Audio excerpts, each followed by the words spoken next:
तीसरी लहर से निपटने के लिए अंबेडकर कोविड हॉस्पिटल पूरी तरह से तैयार। राजधानी दिल्ली में कोरोना के मामले देखे जा रहे हैं। वहीं आगामी तीसरी लहर को देखते हुए राजधानी दिल्ली के कई अस्पतालों में बेड भी खाली पड़े हैं। ज्यादातर अस्पतालों में बेड की संख्या घटा दी गई है। वहीं राजधानी दिल्ली के अंबेडकर नगर विधानसभा क्षेत्र में अंबेडकर हॉस्पिटल में भी 200 बेड खाली पड़े हैं। जिस तरह से राजधानी दिल्ली में दूसरी लहर के दौरान ऑक्सीजन की कमी के चलते कई लोगों को जान गंवानी पड़ी थी, अब ऐसा नहीं होगा। अस्पताल में पूरी व्यवस्था है। अस्पताल के एमएस डॉक्टर पीके मलिक ने बताया कि अंबेडकर हॉस्पिटल में पूरी तरह से शहर को देखते हुए सभी इंतजाम किए गए हैं। 200 बेड हैं जो अभी पूरी तरह से खाली हैं। अगर जांच केंद्र की बात की जाए तो सिर्फ इक्का दुक्का लोगों की रिपोर्ट ही कोरोना की आ रही है, लेकिन बीते 1 महीने से कोई भी कोविड का पेशेंट नहीं आया है। डॉक्टर पीके मलिक का कहना है कि अस्पताल के अंदर सभी सुविधाएं उपलब्ध हैं। तीसरी लहर को देखते हुए ऑक्सीजन मशीन की भी व्यवस्था पहले से ही दुरुस्त है। इस बार हम तीसरी लहर से निपटने के लिए पूरी तरह तैयार हैं। अगर जरूरत पड़ेगी तो बेडों की संख्या बढ़ा दी जाएगी, लेकिन फिलहाल की स्थिति में अस्पताल के अंदर 200 बेड हैं जो पूरी तरह से खाली हैं।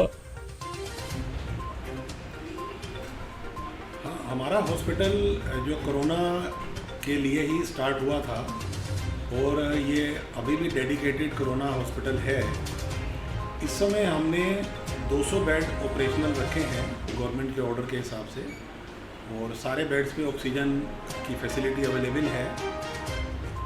लेकिन पिछले करीब 2-3 महीने से कोई पेशेंट हमारे पास में नहीं है। इक्का दुक्का कोई पेशेंट आते हैं, वरना कोई पेशेंट अभी नहीं आ रहे हैं आजकल। और हमारे फ्लू क्लिनिक में भी जो पॉजिटिव मरीजों का जो नंबर है बहुत कम है, ना के बराबर ही है।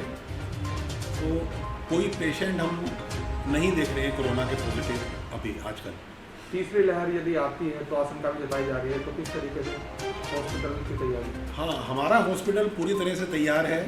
हमें गवर्नमेंट ने टोटल 600 बेड का मैंडेट दिया है तैयार रखने के लिए, और हमारे 600 बेड लगे हुए हैं अस्पताल के अंदर। सब मैट्रेसेस वगैरह, उनकी bedsheet, pillow cover, everything is ready. सामान भी सब है हमारे पास, वेंटिलेटर हैं, बाईपैप मशीन्स हैं, ऑक्सीजन सिलेंडर्स हैं, सब कुछ रेडी है। अगर थर्ड वेव आएगी तो हम लोग इमीडिएट अपने बेड्स का नंबर 200 से बढ़ा के 600 कर सकते हैं किसी भी दिन। स्टाफ का एंगेजमेंट उसी समय कर लिया जाएगा, सब प्रोविज़न करके रखा है। लेकिन जब आएगी तब देखेंगे। फिलहाल हमारे पास टोटल करीब 48 डॉक्टर्स हैं और करीब 75 नर्सेज हैं। वो हमारी कैजुअल्टी को और फ्लू क्लिनिक को, कैजुअल्टी तो अभी भी राउंड द क्लॉक चल रही है। एक वार्ड अभी भी राउंड द क्लॉक खुला रहता है। कोई पेशेंट आ जाए किसी भी समय तो उसको एडमिशन की पूरी तैयारी है हमारे पास। और फ्लू क्लिनिक में भी हमारे सारे टेस्ट जो है वो 24 घंटे अवेलेबल हैं। जो भी कोरोना का टेस्ट होता है वो अवेलेबल है। सेकेंड वेव में सर ऑक्सीजन की काफ़ी भारी मात्रा कमी हुई थी, तो इस बार क्या तैयारियाँ ऑक्सीजन की अस्पताल? एक तो ऑक्सीजन के लास्ट टाइम जब हुआ था सेकेंड वेव में, हमारे पास में PSA प्लांट नहीं थे दोनों। उसके बाद में 2 नए PSA प्लांट हमारे लग गए हैं। उससे करीब 1000 लीटर पर मिनट ऑक्सीजन हम लोग बना सकते हैं। उसके अलावा सिलेंडर्स का भी हमने अरेंजमेंट कर लिया है, और ऑक्सीजन का टैंक लगाने की हम लोग पूरी कोशिश कर रहे हैं कि किसी तरह से हमें DDA से कुछ प्लॉट मिल जाए, क्योंकि हमारा जो हॉस्पिटल का प्लॉट है यहाँ पे LMO प्लांट नहीं लग सकता।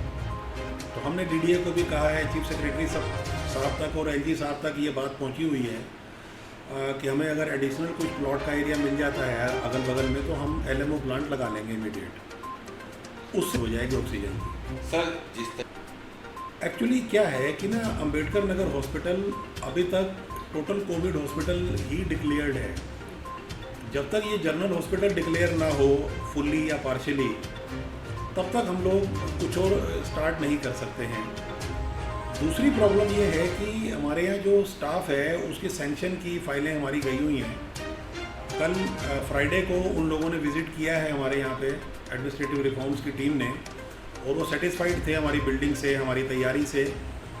1 महीने में वो कह रहे थे कि हम अपनी रिपोर्ट सबमिट करेंगे, और हमारे पास जब एडिशनल मैन पावर सैंक्शन हो जाएगी उसके बाद फिर हम अपना कैजुअल्टी, OPD थोड़ा थोड़ा करके शुरू कर सकते हैं जनरल पेशेंट्स के लिए भी।